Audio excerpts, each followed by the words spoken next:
the thing is like where people will focus on vanity metrics. It matters in small use cases when you're building affiliate deals or if you're trying to get press and publicity. Like, yes, those vanity metrics will come into play. But at the end of the day, if you're not making money, you're wasting time. And so, Hold on for that nugget. That's a t-shirt right there. If you're not making money, you're wasting time. I love that. oh, great.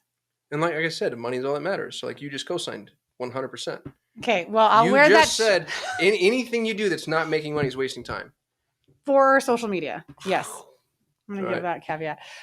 But where I think a lot of people will like lose traction is, so I have a really strong opinion on this, that people that are in your inbox, monitoring your comments, managing your messages are often just your customer service team.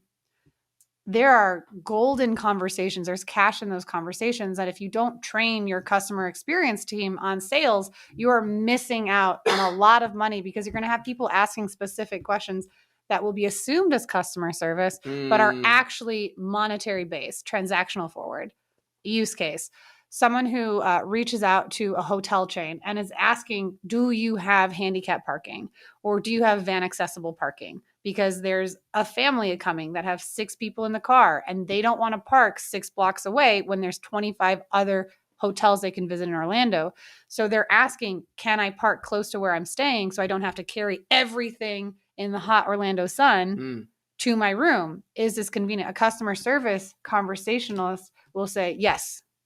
Versus a sales type of conversation can be like, absolutely, we have multiple drop-off places. Are you asking this because you want to bring stuff to your room? And bring this more of how your hotel is better than all the other chains around because they're going for rapid fire of who's going to give me my solution first. So small little thing. If you have your... That's not small at all. That's brilliant because you're absolutely right. Every, I have 200 clients and 199 of them, when it comes to every one of those conversations, puts a left brain technician with an FAQ in front of them, in front of their customers, no sales training whatsoever, no sales narrative whatsoever. And there's so many things that you can do to ascend, upsell, or just satisfy. Yeah. I think that's such a really phenomenal point. So ways that they can, if you want to like do this at scale and do an SOP, is you can identify trigger words that lead to a transactional based question. So you can start and look through, and you can use an AI and upload all these conversations. You can download conversations, put them into a CSV file, upload them into ChatGPT, have ChatGPT analyze all the conversations you've had, and then bucket them into like 10 different categories. Well, all these chat apps now have sentiment analysis, right? So like if you're using any major customer service, help desk, whatever, they do a lot of this in app. Perfect. So it's even better. Yeah. I'm still not AI dependent, but with AI as a tool with everything that we use AI as it's like you just flexed on me a little. I'm not AI dependent, but I can continue.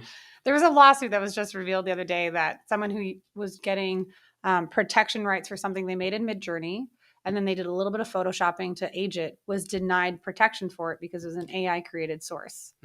So going back to the episode where I talked about what we've done with AI and blogs, when I had said that we use AI as like Lego building, we know that we have tools and we build it in. It's an element of, so like our content will be 40 to 60% written by AI, but it's 40 to 60% written by a human. That is something that has been changed and manipulated enough that it should pass what is now going to be case law for if you're using just AI at a basis and you're not using enough human interaction, you won't have protection on it. I'm not a lawyer. I'm just reviewing summaries that I have found. Yeah. So that's where I'm really mindful of the full dependency on AI. I think it's a tool to make you better, not a tool to make you rely lazy. On. Yeah. Well said.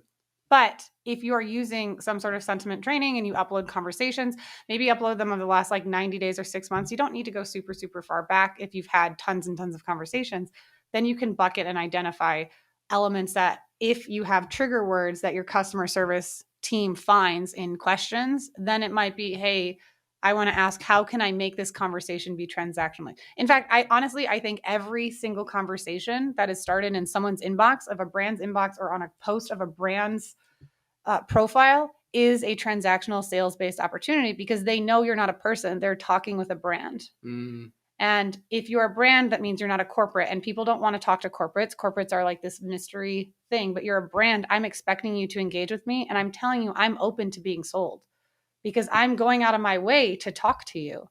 So if you ignore them, or if you're just like, or something that's really terminal and finite in the conversation, like, oh, we're so glad that you liked it, you're really disservicing yourself. So with all that, add training, sales training, if you can, to your customer experience team. If you really are SOP centric, like identify what are common conversations, what are trigger words for some easy sales wins. But if you're using the following techniques that we've talked about, if you've optimized your profile so that new people that are discovering are like, oh, wow, this is really cool, I can get a lot out of this. Ways that you can start driving traffic to your website. One that we found that works really, really well, which is actually changing a little bit because now there are broadcast channels on Instagram. So depending if you have like a guru-based business or it's like all content forward, you might want to do Instagram channel broadcasts instead of going to the website, but just letting them know like, hey, like this is really great. We know there's a lot of stuff that you're seeing. We'd love to send you some additional information. We've got this newsletter here. Mm-hmm. And then you're able to get that first party data, get their information, capture their email, send them to a special page if you can, make like a, perpetualtraffic.com/IG friends, and then just make a quick landing page that tells them like, we're so excited you came here from Instagram. Here's an Instagram special. Let's get deeper into this conversation. And then you might change 2 or 3 of those first emails to be all about like their Instagram experience and things that like, hey, like, let's make sure you're sending us your profile. You can ask more questions. But if you're using the conversation, letting them know that, hey, there's value, we'll send this to your inbox.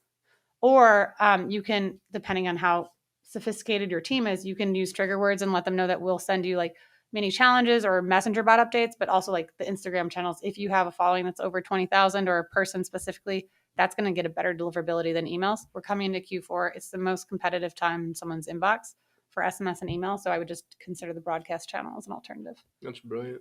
Sorry, that was like a long monologue. No, it was a good one.